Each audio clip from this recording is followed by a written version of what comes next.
Hello, everyone. My name is Abigail Barbanel, and I've been a psychotherapist for 26 years. Welcome to another episode in my series, Taking the Mystery Out of Therapy. And today's topic is stress. I will discuss what stress is and what it isn't, and also what to do about it. Stress is something that everybody recognizes. They know when they feel stress, and everybody thinks also they know what the word means because when somebody says, I'm stressed, everybody can relate to that experience of not coping, of feeling like you're at the end of something and you just can't manage anything. It's a sense of tension. It's an incredibly uncomfortable feeling. And there's a large number of people who are on stress leave at any given point in time. I've read somewhere, I forget which organization, but about almost half the people working there are actually currently on stress leave. It happens to everybody. And I'd like to clarify what stress is and what it isn't. So, everybody knows what stress feels like, but they don't necessarily know exactly what it is. And let me explain. So, having a lot to do, for example, having a lot to do and not having enough time to do it in doesn't mean stress. It's just a fact. I have a lot of things to do, and I estimate that I don't have a lot of time to do them in. So that is just a fact of what it is. Whether I'm going to get stressed by it or not, that's a completely different matter. And that is because stress is actually the experience of feeling under threat. There is something in the situation that we experience as stressful that actually feels to our limbic system as life threatening. And that's a very important distinction. People can be in actual life threatening situations, or they might feel that they're in life threatening situations. Either way, they will experience it as threat. Stress is very real. It's not that people imagine it, but it's really important to understand how to relate to it or what it means. When somebody tells me, for example, that they're very, very stressed because at work, for example, because they've got some big piece of work to do by a certain amount of time, and they're really, really stressed by it, and because they don't think that they're going to be able to finish it on time, I ask them, okay, well, that's what's happening. So what makes you feel stressed? And they look at me funny because it's like I'm supposed to understand that that situation automatically induces stress.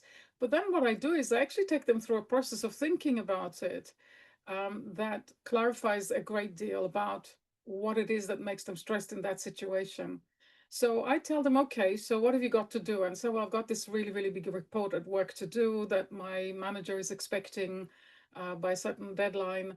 And because of other commitments that I have and family situations, I just don't have enough time to do it in. So, okay, so where's the threat in that? And they look at me funny again and they say, oh, well, my boss will be really upset with me if I don't submit it on time. And then I go on and I say, okay, and what's the threat in that? So the boss is not going to be happy with you because they want the report by a particular date. Where's the threat in that? And they say, well, um, I could lose my job. And if the boss is not happy with me, I could lose the job. And then I say, and then what? What's going to happen then? What is the threat then? And then they say, well, I won't be able to pay the mortgage. And then what will happen? Well, I could lose my home. And everybody looks at me like I'm a bit of an idiot when I ask these questions, but bear with me. So I could lose my home if I can't pay the mortgage. And then what will happen? Well, then I'll be, I don't know, I won't have anywhere to live. I'll just be out drifting in the streets. I'll be walking around aimless. I will have no place to be. And and then I ask them if that is familiar to them, that the feeling that comes up with this kind of thought, is it familiar to them? And then they just look at me and they say, yes, when I was a child, My father used to always get into these kind of financial adventures. He always had this dream that he was going to start this company and do this and do that. And it would often fall flat, and we would have to move and all the time. And my parents were always worried about money. And I, from a very young age, we kept moving around, and we lived in really, really horrible places. And sometimes we had to live in a caravan because we couldn't, my parents couldn't pay the bills. And I would have to move from one school to another. And it was absolutely horrible. And then I just look at them and I say, so you've actually experienced that. And the whole point about this kind of line of, if you like, of inquiry or observation or exploration is to recognize that if somebody feels stressed about something, if somebody is afraid of something and feels that there is a threat to their existence, it's 9 times out of 10, it's because they've already experienced something like that. Now, fast forward to the present, the fear, which is unintegrated, which is from the past, the person kind of moved on from it. They thought they moved on from it. It suddenly pings itself, if you like, to the current experience of not having enough time to finish a report by a particular amount of time, by a particular deadline. And that fear is actually old. What is awakened now, the sense of stress now, is actually an indication that there is actually some unfinished business from the past that is not integrated, that the person hasn't really moved on from it, despite the fact that they think that they did.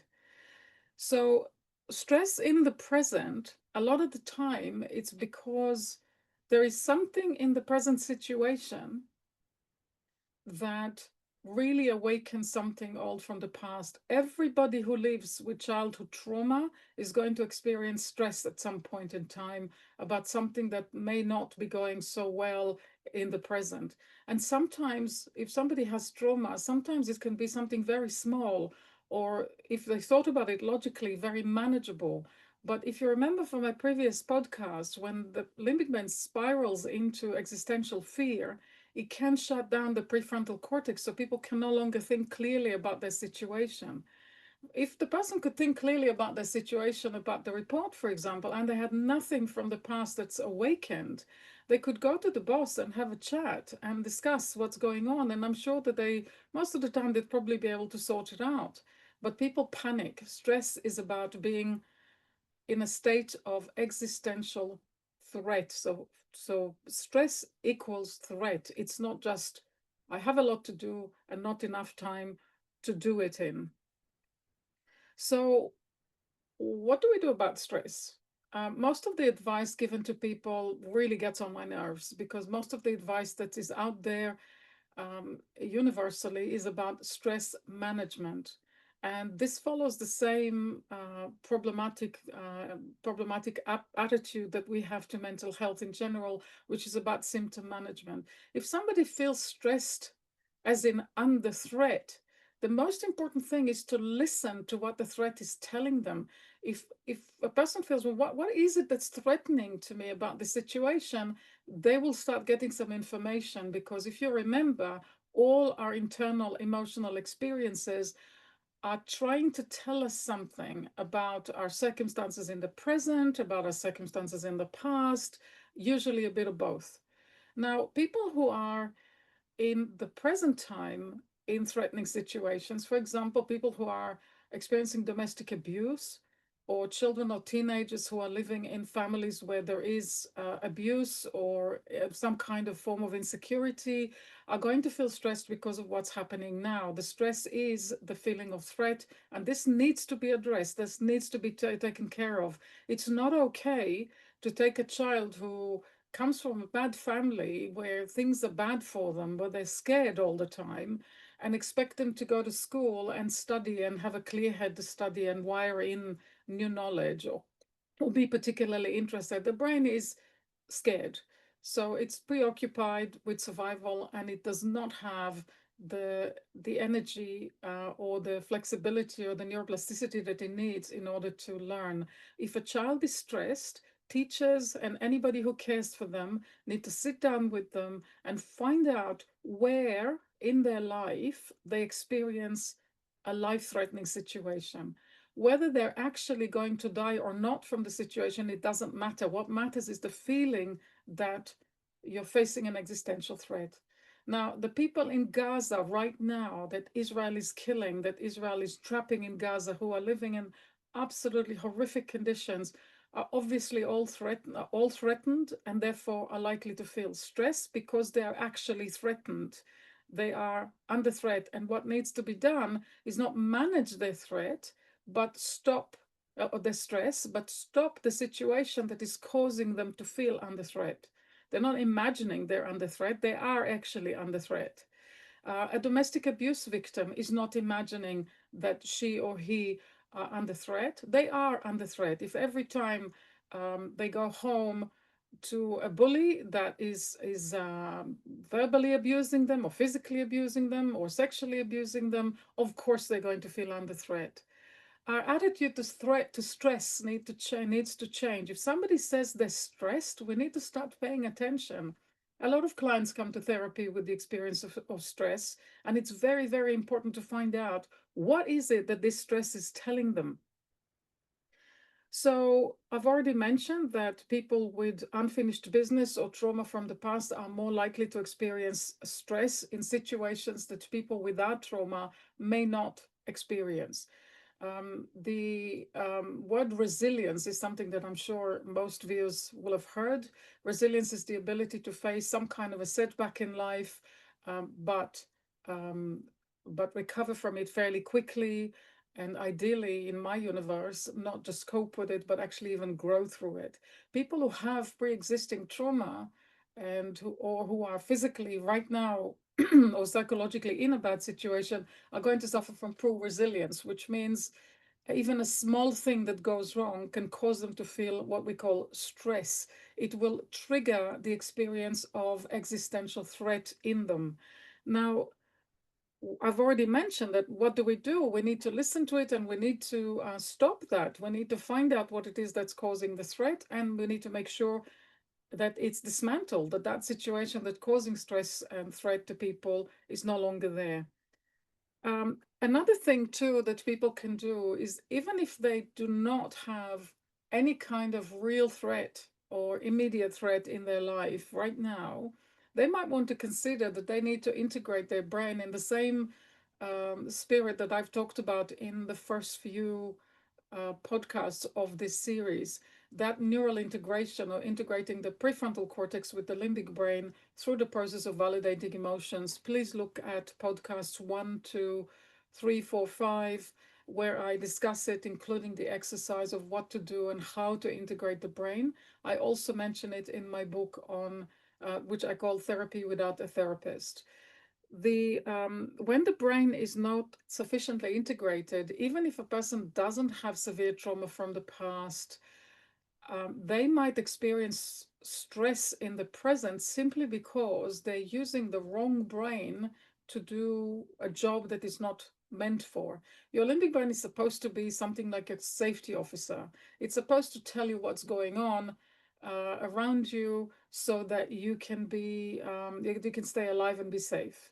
But it's not a brain, it's not a system that's suited for managing the complex life of an adult in a very complex world. The limbic brain has no idea what to do with all the technology that we have and the complexities that we have in our modern society, with money, with all kinds of systems that we have in our lives that are. The limbic brain just doesn't know what to do with it, and it can feel stressful to it to deal with things like insurance or cars or rent or mortgages or raising children or juggling responsibilities, because the limbic brain is not a good planner. It can't plan. Planning comes from the prefrontal cortex. And so it is the ability to regulate ourselves, our emotions. Basically, if you send your limbic brain to do your job as an adult, it's not going to feel okay, and it's going to feel under threat. Imagine that you take your 15-year-old or 5-year-old or 10-year-old and you send them to do your job, whether you're a doctor or a teacher or an engineer or whatever it is that you do. how do you think a child or a teenager will feel? They will feel stressed because they're trying to do the job of an adult that they're not accustomed, they're not supposed to be able to do. They don't have the neurological capacity to do it. So basically, anybody who isn't sufficiently integrated is going to feel stressed, as in under threat, if they try to do something or engage with processes that are way beyond the capacity of the limbic brain to handle. Only when we function from here can we handle the adult responsibility and the complexity that we are facing as adults in a modern, complex technological world with ease. So I don't know if you remember the quote that I had from Dan Siegel. Let me actually find it. It's worth it. When we are sufficiently integrated, we function with ease. We are able to do what what we can do, what we're qualified to do. The skill set we have, the education we have, will enable us to do it with relative ease. We'll kind of flow through life without feeling stressed, without feeling under threat. We will just face it. So if you remember, um, these are the traits of the prefrontal cortex and what it does for us. It gives us, these are 9 main ones, but there are others that I list in Therapy Without a Therapist. So the prefrontal cortex regulates our bodies, helps us attune to others, gives us emotional balance, calms fear. So because it regulates the limbic brain, which is fear-based, it helps us pause before acting. In other words, choose our actions, and we have plenty of choice and creativity as to what kind of course of action to take when we have a dilemma. It gives us insight and empathy, and it gives us the ability to think morally and act morally in the world, and also access to intuition. When we're better integrated, we experience a sensation of harmony. The state of integration allows us to function in the world that we should be able to function in because we're qualified, we're educated, we're grown up. We should be able to function in a world like that with relative ease, to kind of flow without feeling stressed. If somebody's feeling stressed, somebody that I know or somebody that I see as a client, where there isn't an actual life-threatening circumstance around them, and they feel stressed when I know they're perfectly qualified to do their job, I know that they're not sufficiently integrated and that they're sending their limbic brain, if you like, to do the job for them. And like I said before, you will not send your kid, your 5-year-old or 16-year-old or 12-year-old to do the job of an adult, because the moment that they try to do it, they're going to feel extremely stressed. They're going to feel under threat. If I approached doing this podcast, for example, if it was my limbic brain that was in the foreground and I wasn't sufficiently integrated, I wouldn't be able to do it. I would be too stressed. I would be too worried. I would feel like a fraud. I would feel like I am not. I'm just faking it. The imposter syndrome that I think I mentioned before. That's a classic situation where the limbic brain, it knows that we're asking it to do something it's not designed to do, it's not meant to do. It should be your safety officer. So, to summarize the main points, stress isn't having a lot to do and not enough time to do it, or having perhaps a few conflicting demands on you. Stress is the experience of threat. So, the question is, if you feel stressed, you need to ask yourself, what is it about this particular situation that makes me feel threatened? Now, if you follow that line of questioning with yourself, first of all, you must validate the fact that you're feeling the way you do. Do not forget, validation is key. The first thing you tell yourself is that it's okay to feel what you feel. Absolutely vital that you do that for your process of integration. But when you start to ask, well, what is it about this situation that makes me feel under threat? Then gradually you will find out that there is something about it, and it could be from now, or it could be from the past, some unfinished business that you've totally forgotten about.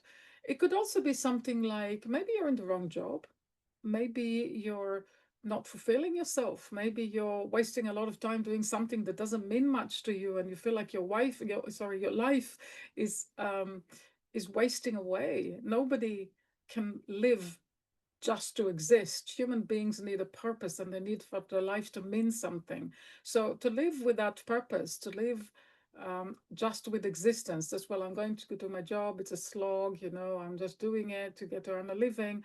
That will induce stress as well, because that feels threatening. It may not feel threatening in an obvious way to our physical survival, but it will feel threatening to our whole being. There is a sense of my life is ticking away and I'm wasting it and I'm not living it.